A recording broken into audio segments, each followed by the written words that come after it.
As a young child, I remember experiencing change in my neighborhood, where a Black-owned restaurant was torn down to build unaffordable housing. Where families once were is now an empty lot. Where our community once thrived is now just a blighted area.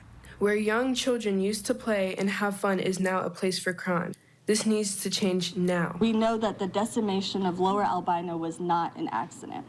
The destruction of Portland's Black community was the intentional result of deliberate policy decisions. This development is here to kind of right a wrong that occurred when Legacy Health expanded with the help of the city back in the early 70s. Having a business hub, business center that can support upcoming Black-owned businesses, Black-owned nonprofits, and various avenues of people to make their career.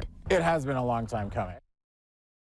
50 years since Black families and businesses were displaced from the Albina neighborhood, a new project has now broken ground to restore what was once Portland's most vibrant Black community. The Albina neighborhood was once home to 80% of Portland's Black population. That was until a hospital expansion forced Black families and businesses from that area. Today, a new project is committed to righting this historic wrong. Our own McKenna Marks was at the groundbreaking of what activists say is not just a big moment for Portland history, but in the story of urban America. McKenna, what will this new project entail? Well, that's exactly right, Pete. And just a few minutes ago, the community here in the Albina neighborhood broke ground on this historic project. You can see the dirt here behind me.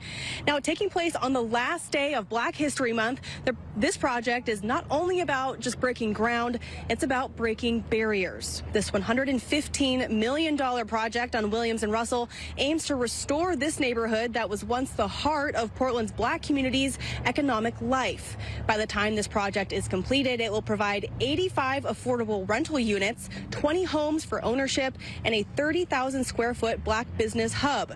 Not only will this project provide new affordable housing, it will address the lasting impact of the displacement of the Black community in this neighborhood due to their urban renewal efforts back in the 70s.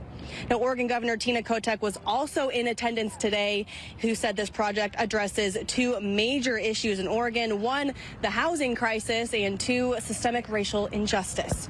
Live from North Portland, McKenna Marks, Fox 12 Oregon.